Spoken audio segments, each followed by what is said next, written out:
Infelizmente a Copa do Mundo já acabou pro Brasil. E depois do jogo contra a Noruega eu fiquei meio pensativo. Não pelo jogo em si, mas pelo quanto isso mexe com a gente. Tipo, é um jogo, mas ao mesmo tempo não é só isso. Tem toda uma carga emocional envolvida, expectativa, frustração. Parece que faz parte da gente de alguma forma. Só que enquanto eu tava ali vendo o jogo, eu comecei a reparar uma coisa também. Tanto de propaganda, bets, propaganda de bebidas, tudo sendo mostrado o tempo inteiro. Não só no intervalo, mas durante o jogo. E aí eu fiquei com uma sensação meio estranha. Porque pra gente que tá assistindo aquilo, é emoção real. A gente se envolve, torce, fica puto, comemora. Mas pra quem tá por trás, aquilo é basicamente a atenção sendo disputada o tempo todo. Eu não consigo imaginar o quanto de dinheiro tem envolvido em todo esse esquema.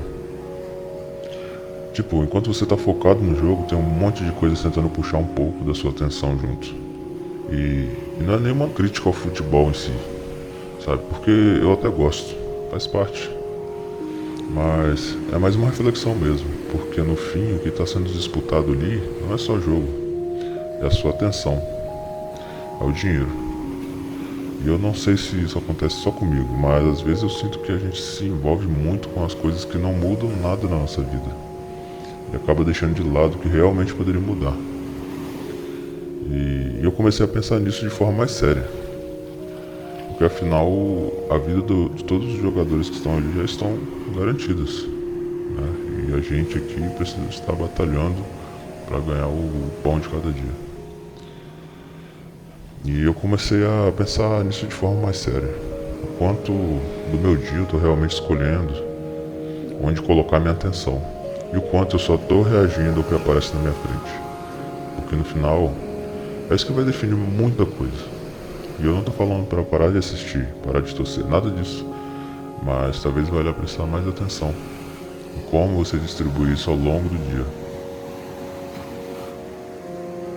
E sabe o que me chamou mais atenção nisso tudo? É que eu sempre achei que perder tempo era uma decisão consciente nossa. Eu imaginava que a pessoa acordava e falava, hoje eu vou desperdiçar meu dia. Mas não é bem assim que acontece. Ninguém decide perder tempo. A gente só vai aceitando pequenas distrações ao longo do dia, sem perceber o que está acontecendo.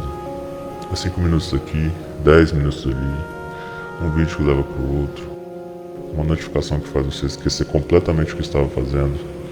E quando você percebe, não perdeu 5 minutos, perdeu 1 hora, 2, 3, 4, por aí vai. E o pior é que essa 1 hora não parece importante naquele momento, sabe? Só que ela acontece de novo amanhã, depois de amanhã, na semana seguinte e durante toda a nossa vida. E aí eu comecei a fazer uma conta muito simples. Se eu perder 1 hora por dia, são 7 horas na semana, mais de 30 horas no mês. É praticamente um dia inteiro da minha vida indo embora, sem que eu tenha escolhido isso de verdade. E quando eu pensei nisso, eu parei de enxergar o tempo da mesma forma. Porque a verdade é que ninguém sabe quantos anos ainda vai viver. Então talvez o recurso mais escasso que a gente tenha nem seja dinheiro. Se eu perder dinheiro eu consigo trabalhar e recuperar. Mas 1 hora da minha vida, essa nunca vai voltar. E foi aí que eu me atentei a um problema grave. Não era o Instagram, não era o TikTok, não era o YouTube. Essas plataformas estão fazendo exatamente aquilo que elas foram criadas para fazer. O problema começa quando eu entrego minha atenção sem perceber. Porque no final quem decide onde a minha atenção vai ficar deveria ser eu, não as empresas. E eu acho que esse é um exercício que vale a pena fazer de vez em quando. Não para viver neurótico, não para achar que lazer é errado, porque eu continuo vendo vídeos, continuo ouvindo música, continuo assistindo alguma coisa quando quero. O problema nunca foi descansar. O problema é quando eu deixo de escolher. Quando tudo escolhe por mim e eu vivo apenas como um robô. E isso precisa mudar para que eu consiga construir algo importante para mim, para minha família, no meu futuro. E se isso já passou pela sua cabeça também, eu queria saber em que tipo de coisa você mais sente que perde tempo sem perceber.